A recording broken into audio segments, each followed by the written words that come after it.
नमस्ते बच्चों। आज के सत्र में क्लास 10 के संधि के नियमों को आज हम लोग देखेंगे।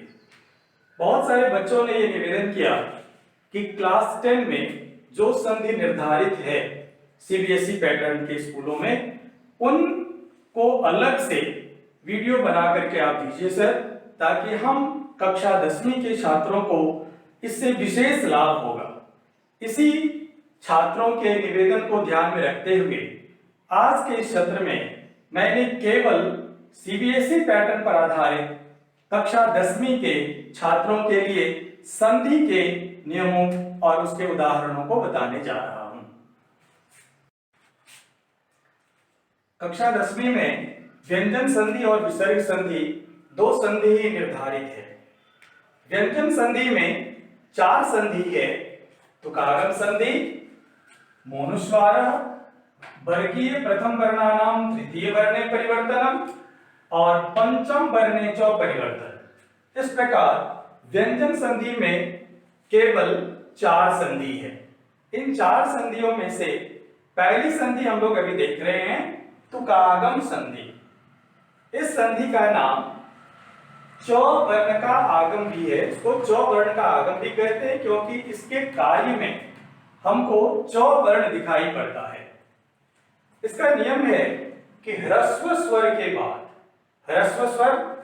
बाद यदि 6 वर्ण हो तो 6 के पहले और ह्रस्व वर्ण के बाद बीच में च वर्ण का आगम हो जाता है। इसमें यद्यपि तुकागम होता है तो त होता है, लेकिन त को परिवर्तन होकर च हो जाता है। इसलिए बच्चे सीधे ये याद रखें कि च वर्ण का आगम होता है। जैसे उदाहरण के लिए स्व प्लस छम। स्व में अंतिम वर्ण अ है, ये अ ह्रस्व स्वर है।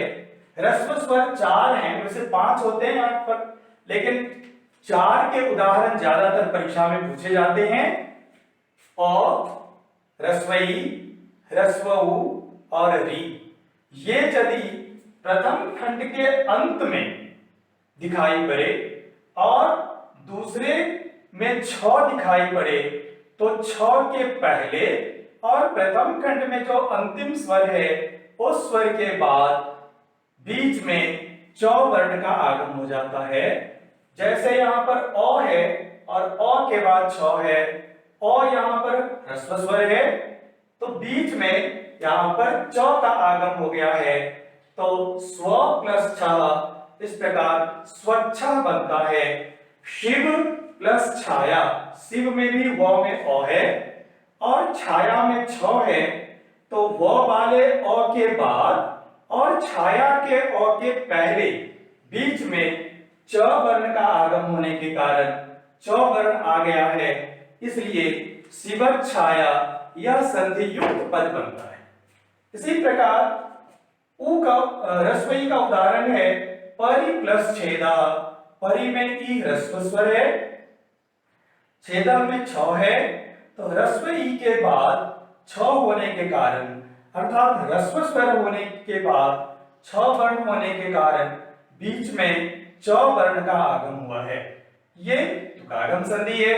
इसी प्रकार ई का दूसरा उदाहरण है वी प्लस छेदा। वी में ह्रस्व-ई है, छेदा में 6 है, च का आगम हो गया है, विच्छेदा। उ का उदाहरण है यहाँ पर अनु प्लस छेदा। उ में ह्रस्व है, अनु में छेदा में 6 है, दोनों के बीच में च वर्ण का आगम हो गया है तो अनुच्छेदा बनता है। और तरु प्लस छाया। तरु में उ है, छाया में 6 है, बीच में च वर्ण का आगम हो गया, तरु छाया। इसी प्रकार मातृ छाया में च वर्ण का आगम होने से मातृ छाया और पितृ छाया ये शब्द बनते हैं। ये तुकागम संधि हुआ।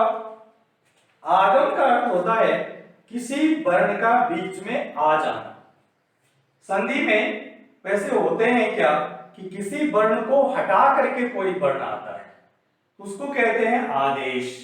लेकिन तुकागम संधि में आदेश नहीं होता है बल्कि आगम होता है।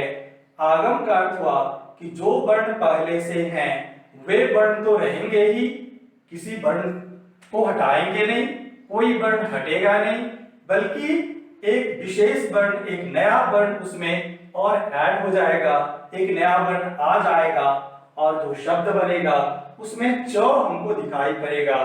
तो शिव प्लस छाया, शिवच्छाया, अनुच्छेद, विच्छेद, परिच्छेद, इस तरह के इसके अनेक उदाहरण हैं।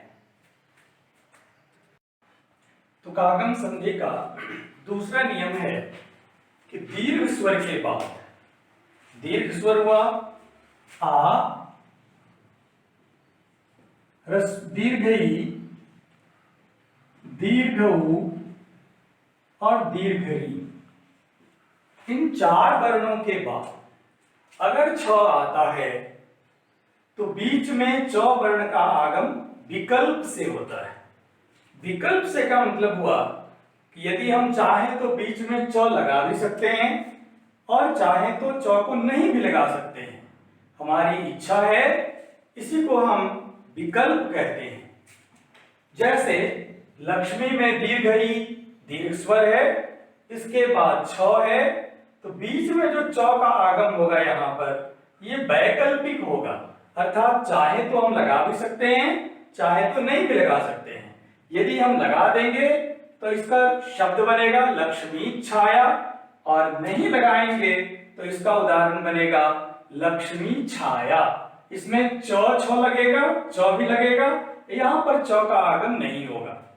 दूसरा उदाहरण है जैसे लता प्लस छाया, यहाँ भी दीर्घ स्वर है आ, लता में आ, इसके बाद छ है, यहाँ भी वैकल्पिक रूप से च का आगम होगा, चाहे तो हम लगा सकते हैं, लगाने पर शब्द बनेगा लता छाया, और नहीं लगाने पर शब्द बनेगा लता छाया।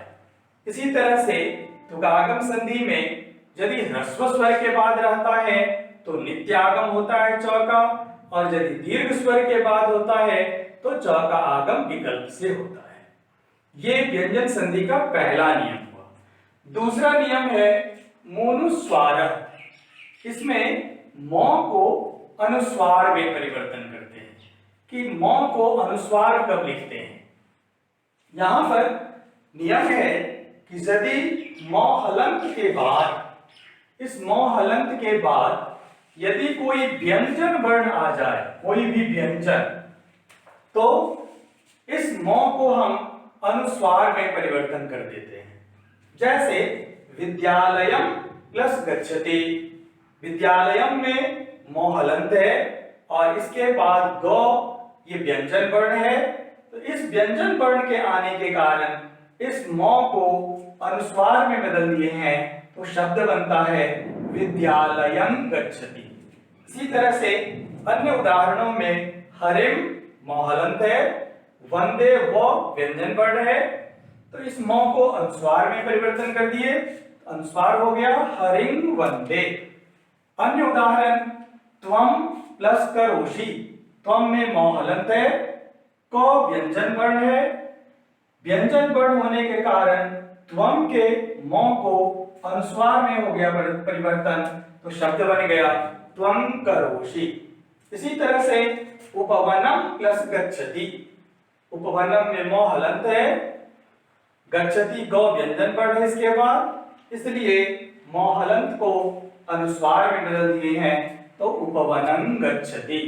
इस प्रकार से व्यंजन वर्ण रहने पर, व्यंजन वर्ण कौन कौन से हैं, तो क से लेकर के क्षत्र ज्ञ तक जितने भी वर्ण होते हैं, स्पर्श वर्ण 25 हैं, अंतस्थ वर्ण 4 हैं, ऊष्म वर्ण 4 हैं, यर लव क्षत्र ज्ञ, ये सारे वर्ण जितने भी व्यंजन वर्ण हैं, इनमें से कोई भी वर्ण रहेगा तो मौ को हम अनुस्वार में बदल देते हैं।